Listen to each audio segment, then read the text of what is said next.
Hello bachcho, let us read this question. Young's double slit experiment is performed in air and then in a medium other than air.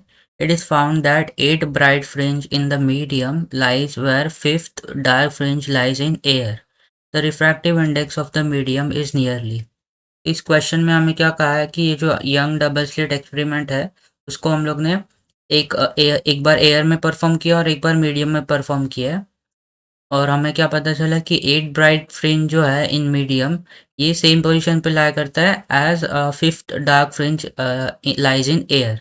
तो हमें refractive index of the medium निकालना है।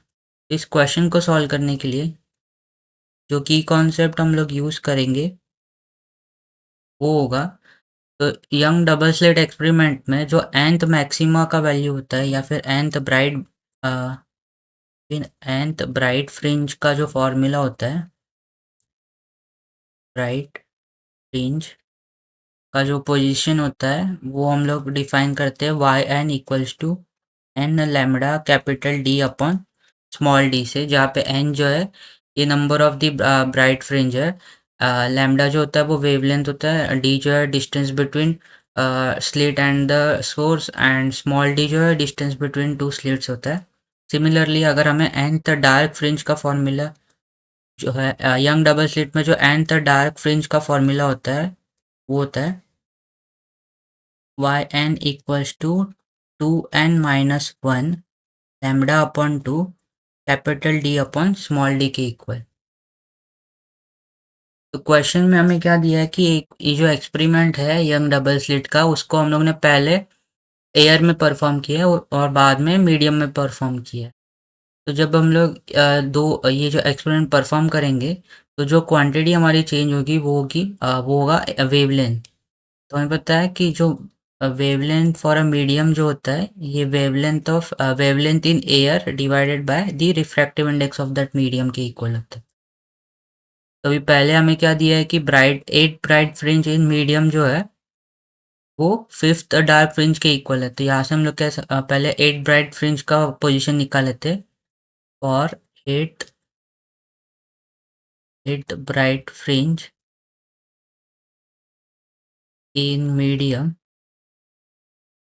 तो यहाँ इसका formula हो जाएगा y8 equals to, ये हो जाएगा n lambda d upon small d. तो ये एन यहाँ पे 8 हो जाएगा, इसको हम लोग लैम्डा डैश अज्यूम करते हैं क्योंकि ये मीडियम का वेवलेंथ हो जाएगा upon capital D L lambda into capital D upon small d. और सिमिलरली हम लोग for 5th dark fringe in air निकाल सकते हैं। For 5th dark fringe in air का पोजीशन हो जाएगा y equal to 2 into 5 minus 1 lambda upon 2 capital D upon small d के इक्वल। तो सिंस हमें क्या कहा है कि ये दोनों सेम पोजीशन पे लाया करते हैं तो हम लोग कह सकते हैं कि ये दोनों का पोजीशन सेम है। तो इसको अगर हम लोग इक्वेट कर दे तो हो जाएगा y 8 lambda D lambda dash into d upon small d, ये इक्वल हो जाएगा 2 इंटू 5 10 10 माइनस 1 9, ये जगह 9 upon 2 lambda capital D upon small d के इक्वल। अभी ये लैम्डा डैश जो है इसका वैल्यू क्या हो जाएगा, wavelength in air divided by the refractive index. तो हो जाएगा lambda d upon mu into small d, ये हो जाएगा 9 upon 2 lambda d upon small d. तो ये lambda d upon small D दोनों जगह से कैंसिल हो जाएगा, तो हमारे पास क्या बचेगा 8 upon mu equal to 9 upon 2। इसको सिंप्लीफाई करें तो हमें रिफ्रैक्टिव इंडेक्स का वैल्यू मिलेगा 8 इंटू 2 डिवाइडेड बाय 9, जो कि आएगा 16 अपॉन 9 के इक्वल। इसको अगर सिंप्लीफाई करें तो ये आ जाएगा 1.78 के इक्वल। जो मीडियम है उसका रिफ्रैक्टिव इंडेक्स हो जाएगा 1.78 के इक्वल।